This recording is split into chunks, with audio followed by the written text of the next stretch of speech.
Hi hello నమస్తే. నేను Chokkapu Venkataramana, master story teller, personality development trainer, magician.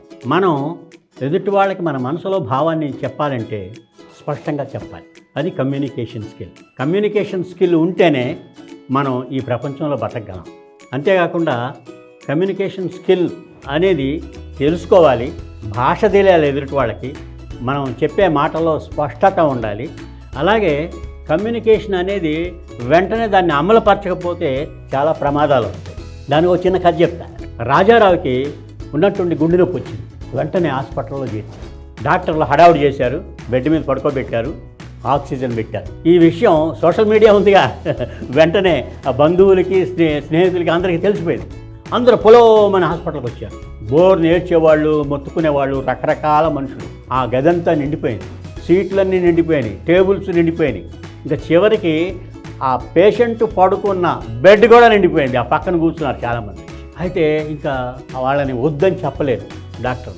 ఒక పక్క చెప్తూనే ఉన్నా కూడా వాళ్ళు పట్టించుకోవట్లేదు. ఉన్నట్టుండి రాజారావుకి ఎగ ఊపిరి దిగ ఊపిరి అంటున్నాడు. అంటుంటే వాళ్ళ ఆవిడ కంగారుగా దగ్గరికి వచ్చింది. ఏమిటండి అని అంటున్నాడు. అంటే మాటలు రావట్లా. ఏంటి చెప్పండి అని అంటుంది కంగారు పడి. అంటే ఆయన చెప్పిన సైగలను బట్టి ఏమర్థమైందంటే, ఒక పేపర్ తీసుకురా, ఒక పెన్ను తీసుకురా, మాటలు రావట్లా, రాసి చూపిస్తా అని అర్థమైంది. వెంటనే పేపర్ పెన్ను తీసుకొచ్చి ఇచ్చింది. ఆయన ఎగ ఊపిరి దిగ ఊపిరి ఆయాసపడుతూనే కాగితం మీద 4 లైన్లు రాసి భార్యకి ఇచ్చాడు. భార్యకి ఇస్తే వెంటనే ఏం చేసిందంటే, ఇది ఒకవేళ పోతే ఆస్తులు ఎవరికి ఇవ్వాలి, అప్పులు ఎవరికి ఉన్నాయనే విషయాలు రాసి ఉంటాడులే, ఇప్పుడు ఈ కంగారులో ఎందుకు అని చెప్పి మడతపెట్టి అది బ్యాగులో పెట్టుకుంది. కాసేపు అయిన తర్వాత ఆయన ఊపిరి తీర్చుకోలేక చాలా ఇబ్బంది పడి ఆఖరికి టప్పని అందరూ బోర్ నేర్చారు. కర్మకాండలన్నీ అయిపోయింది.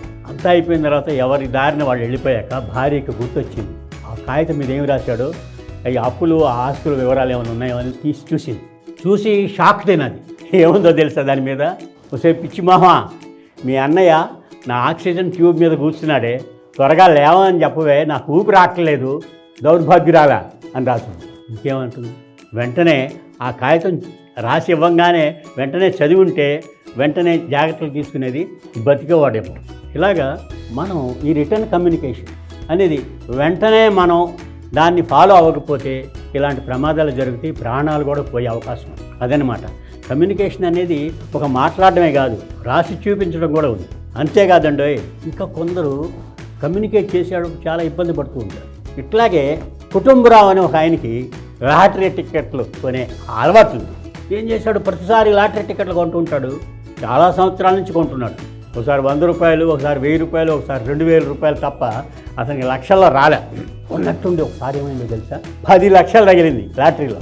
10 లక్షలు తగిలేసరికి వాళ్ళ కుటుంబ సభ్యులందరికీ ఆనందం కలిగింది. కానీ ఇంకా ఆ కుటుంబరావుకి ఆ విషయం చెప్పాలంటే వాళ్ళ కొడుకులు కూతుళ్ళు చాలా భయపడ్డారు. ఆ కుటుంబరావుకి హార్ట్ అటాక్ ఉంది. ఒకసారి పోయింది, బతికిపోయాడు.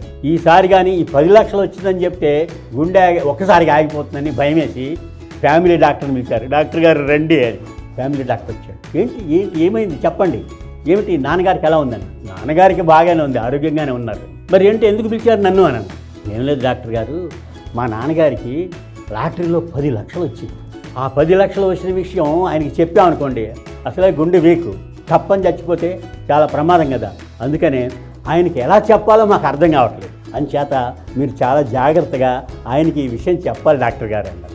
ఓ ఆ మాత్రం దానికి కంగారు ఎందుకు, నేనున్నానుగా, మై హూనా అని చెప్పేసి మెల్లగా ఆ కుటుంబరావు ఉన్న గదిలోకి వెళ్ళాడు.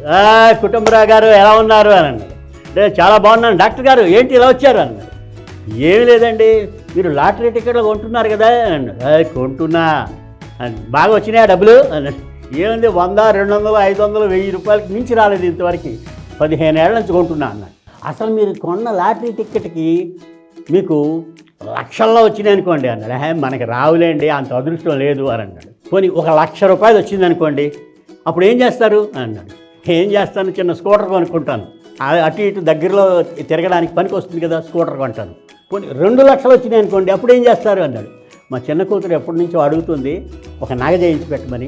2 లక్షలతో ఒక నగ చేయించి పెట్టారు. 5 లక్షలు వస్తే ఏం చేస్తారు? 5 లక్షలు వస్తే చిన్న కారు కొనుక్కుంటా అన్నాడు. మరి 10 లక్షలు వచ్చినాయి అనుకోండి, 10 లక్షలు రావు మనకి, మనలాంటి వాళ్ళకి ఎందుకు వస్తాయండి 10 లక్షలు అని. వచ్చినాయే అనుకోండి, అప్పుడు ఏం చేస్తారు అన్నాడు. డాక్టర్ గారు నిజం చెప్పమంటారా? చెప్పండి అన్నాడు. నాకు 10 లక్షలు వచ్చినాయి అనుకోండి, దాంట్లో 5 లక్షలు మీకు ఇచ్చేస్తాను అన్నాడు. నిజంగా ఇస్తారా అన్నాడు. 5 లక్షలు మీకు ఇచ్చేస్తా, 5 లక్షలు వాడుకుంటాను. 5 లక్షలు నాకు ఇస్తారా అని పడిపోయాడు. డాక్టర్ గారు గుండాగి పడిపోయాడు. చూసారా, ఒక్కోసారి ఎదుటి వాళ్ళకి జాగ్రత్తగా ఒక విషయాన్ని, సమాచారాన్ని చెప్పాలి అనుకునే ఆతృతలోని వీళ్ళు గుండె నిబ్బరం లేకపోతే వీళ్ళకే ప్రమాదం. ఈ డాక్టర్ పరిస్థితి చూశారు కదా, అదనమాట సంగతి. కమ్యూనికేషన్ అనేది ఒక్క చిన్న మాటలు ఎదుటి వాళ్ళకి చెప్పడమే కాదండి, అది verbal communication, non verbal communication, రకరకాలు ఉన్నాయి. అంతేకాకుండా ఈ కమ్యూనికేషన్ అనేది ఎదుటి వాళ్ళకి మనం చెప్పేటప్పుడు మనం ఒక భావంతో చెప్తాము, ఎదుటివాడు ఇంకొక భావంతో వింటూ ఉంటాడు. అలాంటి ఒక కథ చెప్తాను. రాజేష్ ఒకసారి సొంతూరికి బయలుదేరాడు. చాలా సంవత్సరాలు అయింది సొంతూరికి వెళ్ళి, పాత స్నేహితులు ఉన్నారు, అసలే వాళ్ళందరినీ కలిసి చాలా కాలం అయింది, వెళ్ళి కలిసి మాట్లాడదామని వెళ్ళాడు. బస్సు దిగి ఊళ్ళోకి వెళ్ళాడు. లేదు, ఆ పల్లెటూరులోని ఒకే ఒక స్నేహితుడు అక్కడ మిగిలిపోయాడు. అతన్ని కలుద్దామని వెళ్ళాడు, కొండలరావు. కొండలరావు ఈ రాజేష్ని చూడంగానే రాజేష్ అని వచ్చేసి గట్టి కావలించుకున్నాడు. అరే కొండలు, ఎంతకాలాన్ని కలిసామరా మనం, చాలా సంవత్సరాలు అయింది మనం కలుసుకొని అని అన్నాడు.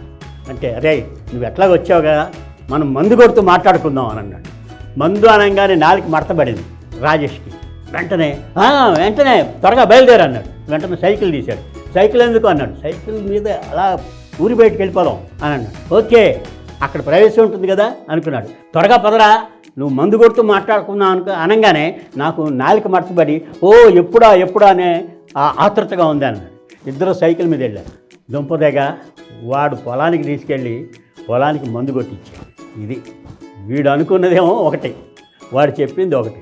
ఇలాగా కమ్యూనికేషన్లో రకరకాలు ఉంటాయి. అంచేత మన మనసులో భావాన్ని ఎదుటి వాళ్ళకి చెప్పేటప్పుడు స్పష్టంగా చెప్పడం మాత్రమే కాకుండా భాష అర్థం కావాలి. అంతేకాకుండా ఎదుటివాడికి కూడా అదే యాంగిల్లోని వాడు రిసీవ్ చేసుకునే కెపాసిటీ ఉండాలి. అంచేత ఇలాంటి ప్రమాదాలు జరుగుతుంటాయి. కాబట్టి కమ్యూనికేషన్ స్కిల్స్ని మీరు బాగా ప్రాక్టీస్ చేయండి. ఈ సొసైటీలో బతకాలంటే కమ్యూనికేషన్ మాత్రం చాలా జాగ్రత్తగా ఉండాలి సుమా. సరేనా? ఉంటాను.